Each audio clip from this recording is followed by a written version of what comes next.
I'm Emily. I graduated in the summer from Hatfield. I worked for Teach First for 2 years while I was at Durham, and now I work for them in their offices in the graduate recruitment team. So I've come back to talk to you a little bit about Teach First and our application process, but just to give you some general hints and tips and guidance about applications on the whole, because a lot of them are very similar in a lot of respects. Do you want to? Okay. Sorry. I know that you sort of have a rough idea about Teach First, but I thought it would be useful if I just briefly give an overview, because hopefully that will help the application stage make a little bit more sense. So Teach First are an independent charity, and we're aiming to combat educational disadvantage in the UK. I'm unsure if you're aware of the actual statistics and figures, but currently the biggest determinant of a child's educational success is how much their parents earn. And this is just something that makes me really angry. It shouldn't matter what postcode you live in or what your parents do for a living. It doesn't matter. Everyone deserves that really great education, and that's what we're trying to give everyone and enable everyone to have. And one way we do this is through our 2-year leadership development programme. It's a graduate programme, and we take top graduates and we place them in a school facing challenging circumstances for 2 years. And during those 2 years, you work towards a fully funded PGC qualification. In your second year, you've got newly qualified teaching status. And after those 2 years, you've got all the qualifications, you've made a huge impact in the classroom, and you've gained great transferable skills for yourself, which you can either take and continue teaching in the classroom or go off into any other field or industry that interests you in order to continue to have that impact. And we've got a lot of supporters in a whole variety of sectors that really value the skills that you gain through Teach First. So after those 2 years, there's no obligation to stay in that classroom and gain loads of great skills. So that's just kind of a really brief overview of what Teach First is and why it exists. And now we can talk a little bit more sort of about application forms and how to make them as strong as possible. The Teach First application form and most others are competency based.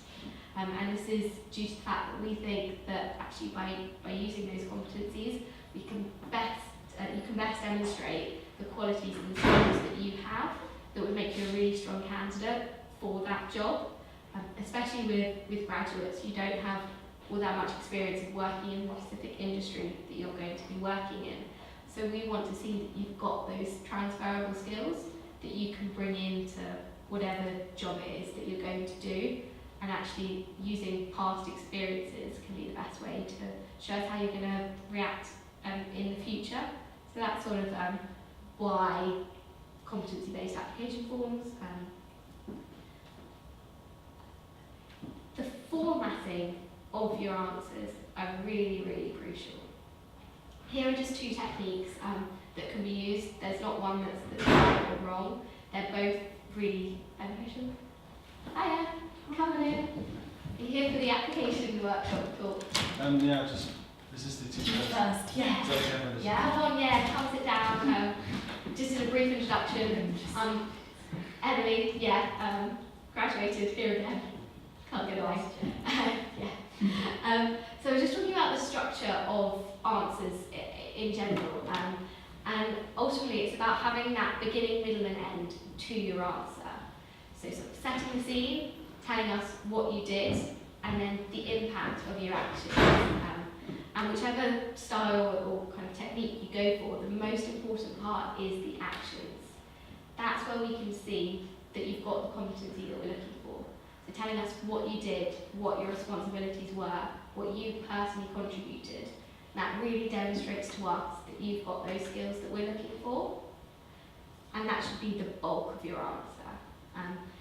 Obviously you need to set the situation, tell us what was going on, but try and make that bit as brief as possible. It's actually telling us where you were and what you had for lunch, and that doesn't show us that you've got that competency. And we find that surplus words are often used up on that part, but it's the competency, the actions that we're really looking for. And then finally talking about the impact of those actions in relation to the result. and if you adopt this technique, then we find that your answer's really focused and kind of really demonstrates that to us. So these are the competencies that are often looked for with Teach First, but also applications more generally. So it's things like leadership, problem solving, humility, respect and empathy, interaction, planning and organising, resilience and self-evaluation. I was going to suggest maybe kind of thinking about these and talking about them, but we can maybe do that as a group instead. So the three things to think about when looking at the different competencies is what does that competency actually mean? What am I really looking to be able to demonstrate with that competency?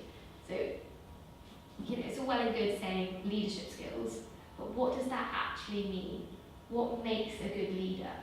And really thinking about that. Secondly, why do they want me to show this competency? And actually, this is often where I'd start. Why are they asking this question? Why do I need to have resilience? And actually taking that step back and thinking, why does my employer want to know this, can really help you to think about how you should answer the question and what you need to include in that question. And then finally, what have you actually done in order to be able to show that you've got that competency that we're looking for? So there's sort of the three parts of it that I encourage you to think about when going through those. What might be good is if we kind of take a competency together and work through those three parts. Is there one that strikes anyone as maybe a bit more challenging or unusual, or actually I don't think I can demonstrate that very well from what I've done? Humility, respect and empathy. Okay, yeah. It's a difficult one, that, and actually I think if we start with the second part of that three-part system, hopefully it will become a little bit clearer. So why would a charity like Teach First want you to have humility, respect and empathy? Bearing in mind kind of why do you think that someone who does the Teach First programme might need to have that competency? Oh, I guess you're working with people. It's a very sociable job, isn't it? Yeah, exactly. And kind of what most jobs you're working with people. Really, what about Teach First? So, which kind of people are you working with? You're working with like large groups of young people. Yeah. And kind of Could be disadvantaged. yeah. So thinking about the schools that we work in. So we're working in schools where, as you say, some of those kids might come from those different backgrounds. So why do we need to be able to see that you've got community respect and empathy? Why is it important that when you're dealing with that group of people that you have that skill? Anyway, maybe kind of imagine a teacher that didn't have any empathy or didn't have any respect or humility, and kind of thinking about the impact that might have on their pupils, and that might help to think why it's important. I think for me, if I didn't have a teacher that was able to empathise with me if I was struggling with something, then you can't build up that relationship, or you can't have a positive interaction with that child, and you can't influence them in a beneficial way. So taking that step back and thinking, why do I need to be able to demonstrate that? Can sometimes help with that first bit. So what actually is humility, respect and empathy? What does that actually look like? Anyone have any suggestions about what that might be? Marie, has that helped you a little bit to think why it might be important to have that humility, respect and empathy? Yeah. So then kind of looking at specific skills in relation to that. So what that actually means, and then thinking about how you can demonstrate that. So, for example, with this humility, respect and empathy, maybe thinking about a time that you were working with people who were different from yourself, and that you adapted and developed in that situation, and how you're able to use that skill and really demonstrate to us that you're willing and capable to work with people who are different. Because ultimately, as we said at the beginning, that is inevitably going to happen in the classroom. You'll be working with people of different ages, of different backgrounds, potentially of different abilities, both in relation to the staff and the students. So it's about thinking about all that aspect of it. And if you start thinking about why do I need to demonstrate this, it can really help. Were there any others that people were surprised to see on that list, or thinking about how do I demonstrate that? For me, leadership is quite a tough one. I think it's a word that gets bandied around a lot. Oh, I'm a leader. But it's, what does that actually mean? And kind of, if you just keep repeating leadership on the application form, it doesn't show that you're a good leader or that you understand what you need to be a good leader. And there it's really important to think about specific skills of a good leader. So leadership skills, can anyone, like what skills do you need to have to be a good leader? Yeah, it's not just kind of, is anyone, I don't know, something like teamwork maybe? Any other suggestions? Communication? You just know how to motivate people. Yeah. And I think that a lot of them do cross over. I think that resilience is one that you often need as a leader. And you're saying with that motivation, kind of keeping everyone going despite maybe facing some challenges. So they do often cross over. And then it's about, with that third part, thinking about a time when you've demonstrated those skills. And I think, again, leadership is one of those ones where some people are a bit scared by that word. Maybe less so at Durham, where we've got, with the collegiate system, a lot of people do have official positions of leadership, so we've got all the college societies and things like that. But in order to be a good leader and to demonstrate to us that you've got leadership skills, you don't necessarily have to have had that official title. And actually you can really demonstrate to us that you've got that competency through all different types of experiences. With Teach First, obviously, people come to that, some people come to that with teaching experience or with experience of working in schools. Same time, a lot of people don't have that experience. But if they do or they don't, I really encourage people to draw on a variety of examples and not just stick to their teaching examples. Because actually you can see that you've got all of these things through a whole variety of different things, whether that's part-time jobs or voluntary work or being on executive committees, as well as things that maybe relate a bit more directly to going into teaching or investment banking or whatever it is that you want to go into. Does that all make sense? Are there any questions in relation to any of this? No? I think that also the self-evaluation aspect is something that's quite unique in one way to Teach First, in that we really look for you to be able to have that competency, and it is something that's assessed, which is a bit strange that you're assessing your own self-evaluation. But actually, whatever you go on to do, whatever job that is, you're going to be able to need to have that self-evaluation competency. If we take the classroom, for example, you are going to have lessons that don't go to plan. You know, it's just inevitable. You're going to, I don't know, be in a boardroom meeting in a different setting where things aren't going to go how you're expecting them to go or how you hope them to go. And it's about being able to walk out that classroom or walk out that environment and say, right, that didn't go well, why, and what can I do to improve it in the future? And if you have that outlook and that skill, then that's really, really important for whatever you're going into. And Teach First really, really value that, and it's something that we actively look for, which I think is a bit different to maybe some of the other companies.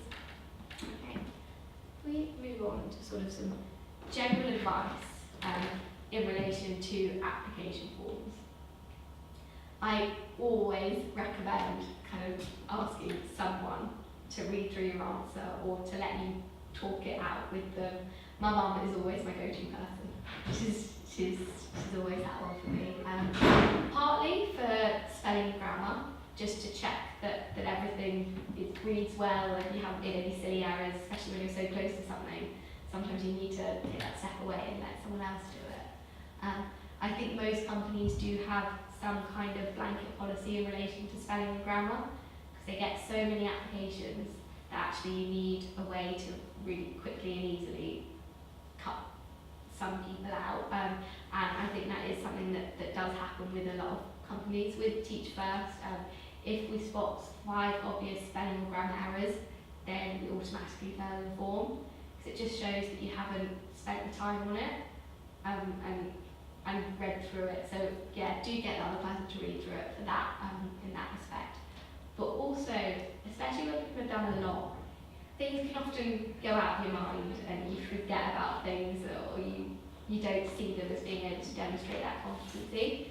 And someone else can often be really helpful in telling you, actually, no, do you remember when you did that? That was really good, and that could show this. I think one that often helps with is problem solving. A lot of people are very solutions focused and don't remember when they've been faced with a problem. That's one that people often struggle with. And I always suggest, ask someone, talk to someone that you would go to if you had a problem, whether that's work related or something to do with extracurricular, and they might be able to remember a time. So yeah, definitely draw on other people and use their knowledge. As I was saying before, kind of not just talking about the experience that you've had in that sector that you're going to go into, you try and use a variety of skills and experiences. Then we can see how well-rounded you are and all the different things you've done. As I was saying, kind of, if you've worked in a shop, for instance, actually what you've gained and learned in that situation is often really transferable into the classroom, for instance. So it's about drawing on all your experiences to demonstrate to us that you've got those competencies from wherever they might be, and actually using that variety. Let's see, as I say, kind of that you're not just sort of a one-trick pony, you have done a lot of different things. And with that, trying to use recent examples as well. I'd always say don't compromise the strength of your answer though, in order to tick a few boxes. If you've got a really good example that you think is much stronger than the rest, from a little bit further back, and you think that demonstrates the competency, then go for it. Just use your strongest example from wherever that might be. I think that the other thing to remember is, especially if you're applying for a graduate programme, everyone's going to have been to university, and although everyone's experience is very different, there are going to be a few generic experiences that everyone's had. You know, everyone's going to have had a lot of work at some point and had to juggle a variety of different things. But actually, we really want to see that you've done things a little bit differently and something that makes your application form stand out. And just talking about, I don't know, the time that you all worked together on an academic project. Everyone's probably done that. And it's about drawing on experiences that you've personally done and what you as an individual can bring, which other people might not be able to, bearing in mind things that you've done in the past. With the structure that we mentioned at the start, kind of like the STAR structure or the CAR one, if you use that in order to be able to best demonstrate that you've got the competency, you do need to go through those different stages. And if you try and do that with multiple examples, that can become very, very difficult, especially due to the fact that you've got a word limit, and with Teach First it's 150 words per answer, which isn't very much. So if you're really going into detail, especially in relation to your actions, showing us what you actually did, and you're trying to do that multiple times, it can spread you very, very thin. And actually we find that if you do talk about multiple examples in one question, you tend to just do the situation part, just summarise, just talk about where you were. And as I said before, we can't see anything from that. So just try and really focus on that one answer. Again, with that talking about your actions, so really using I as opposed to we, which is something that I know a lot of people do find quite difficult because you don't want to come across as arrogant, and actually your team are really great as well, but they're not applying for Teach First or whatever the company is that you're applying to. It's you that that your hopefully future employer will want to see. So we want to see what you personally did, what you achieved, and we can give you credit for that. We can't give you credit for things that the team itself achieved. So try and use I and talk about your actions and how they created that success. Does that all make sense? Were there any questions in relation to that? Okay. Can we move on? Right. So now I'm going to give slightly more specific information about Teach First and the Teach First application form and what we look for, which might differ slightly from others. But before we begin, I'm going to say that we recruit on a rolling basis. So how it works is that once the subject gets full, then we shut for that subject. For example, history for 2015 is already closed, and we see that ones that tend to follow suit are English, primary, religious studies, and business. They're the ones that we see kind of do close shortly after history does. So how it works is that our applications are open now, and they'll be open throughout the recruitment season up to kind of Easter time. And we run assessment centres pretty much 5 days a week. So that's also done on a rolling basis. So when you submit your application, if you're successful, it'll be sort of a few weeks down the line, you'll be invited to an assessment centre. And it's all kind of that process that happens on a rolling basis. It's not one set date. Okay. So this is sort of what our recruitment process looks like. So starts off with the online application form, and that's what we've been focusing on really. Then there's an assessment centre. Again, that is completely competency based. So there we've got 8 competencies, and we're looking for all 8 of them throughout the assessment centre day. You'll then be made an offer, and that's just subject to a few conditions. That's things like sending off your references. There's a government skills test, which asks for a curriculum knowledge assessment. There are a few enrollments that you have to go through, but the actual assessment part of it is all competency based. So that's what we're looking for at every stage. These are the 8 competencies we've got for Teach First. We've discussed kind of some of them previously. The 4 in capital letters and in blue, they're the ones we look at the online application form. So at the assessment centre today, we assess all 8 of them, and on the application form, so the stage before, it's those 4. So knowledge, leadership, problem solving, humility, respect, and empathy. Can I ask a quick question? Yeah. How is that assessed at the assessment centre? In relation to I just don't know how what it does works. the assessment Yeah. look like? Right, again, a really good question. So there are 3 parts to the assessment centre today. There's a competency-based interview, there's a group case study, and there's also the chance to teach a 7-minute sample lesson, and that's to 2 assessors who act in the role of students, which people say is a bit surreal, but also tends to be the most enjoyable part of the day. So throughout those 3 parts, we'll be looking to see that you can demonstrate all 8 of those competencies. And yeah, different parts of the day kind of have a different focus, but throughout the day we're looking to see that you've got all 8 of those things, and that you demonstrate those in a particular way. Yeah, does that Okay, yeah. brilliant? So knowledge is one that kind of gets asked for by most companies. Whatever it is that you go on to do, that company wants to see that you've done your research, you understand what you're getting yourself in for and what that company wants from you, and what their own mission is. With Teach First, it's really demonstrating to us that you understand our vision in kind of why we exist, what we're trying to achieve and change, what the 2-year programme actually looks like, so all the different parts of it, and also what we've got, the last point says about our ambassador network.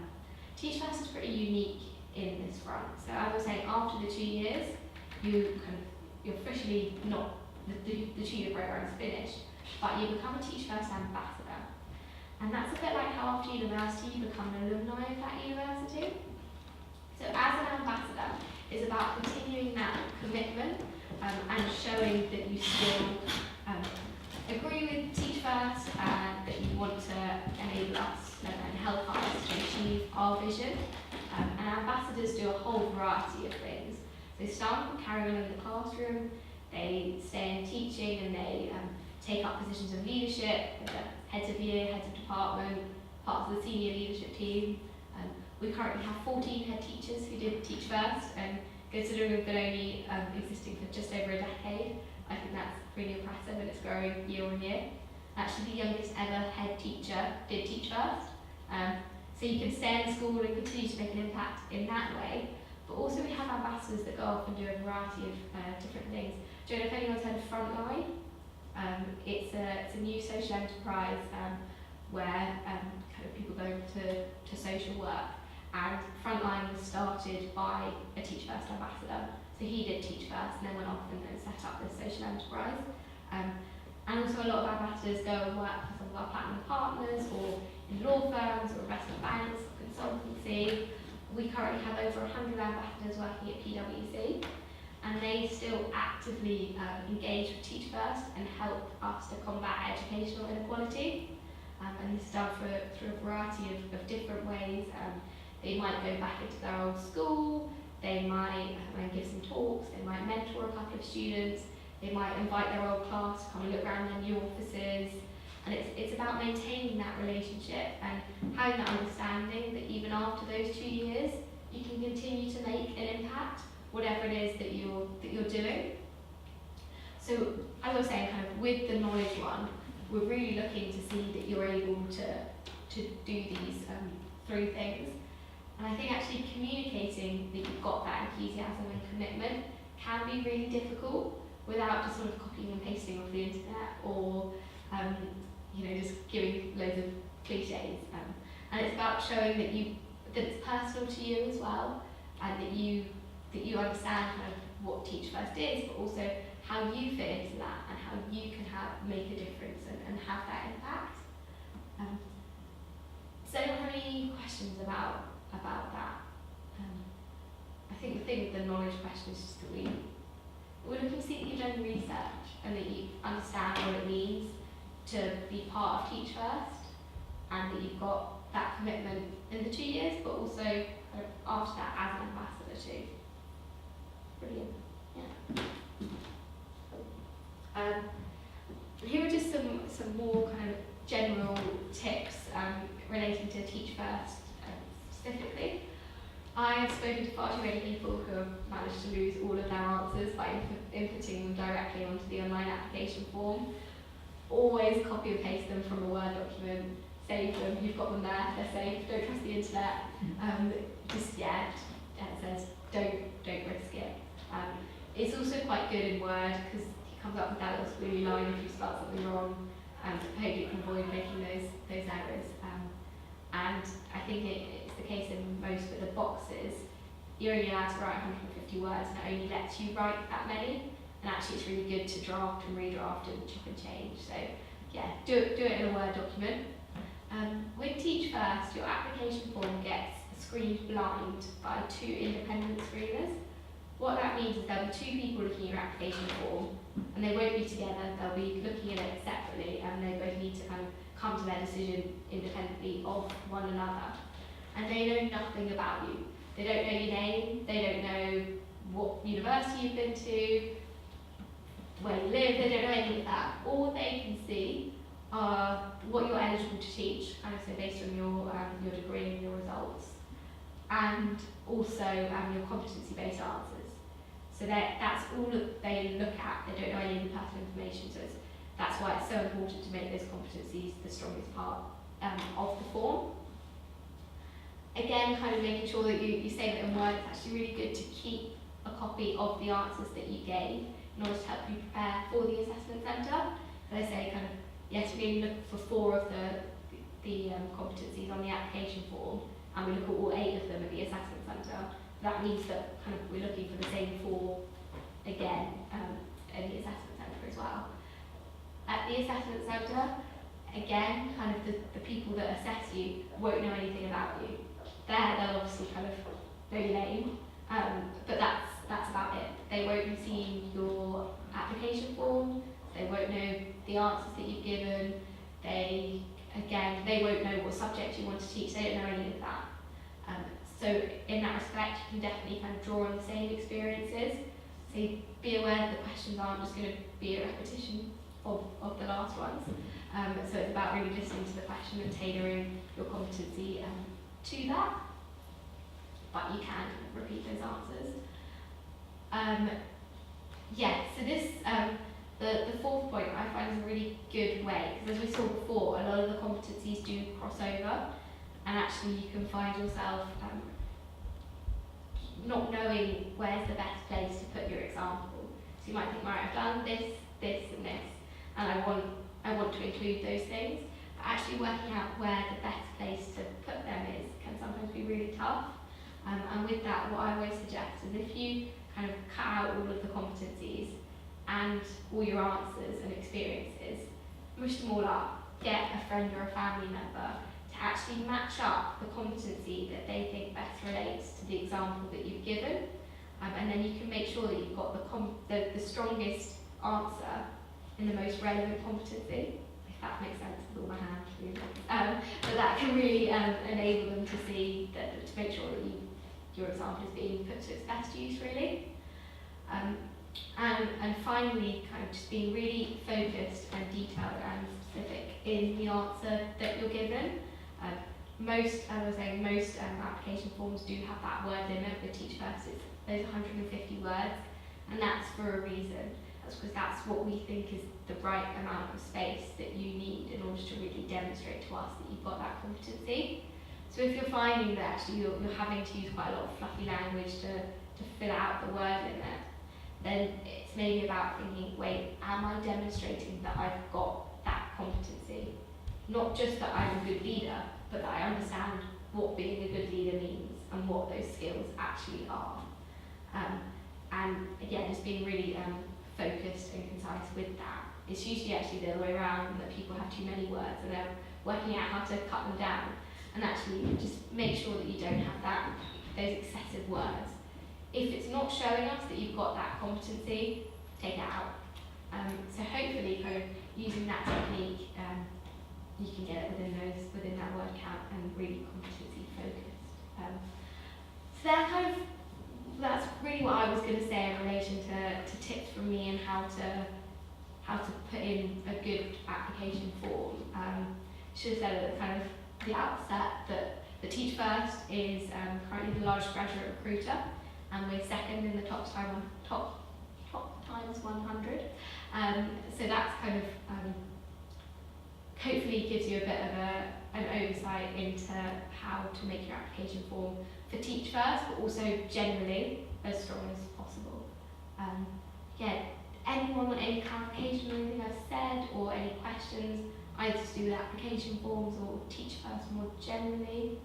Fire away if you've got any.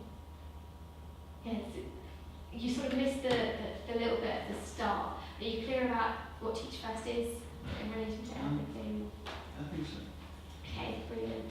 So you, I missed the first sentence. okay, just kind of working out what to do. So this is also really, I don't know if you're thinking about internships and different things like that, but actually all of the advice here is really transferable to those kind of things too.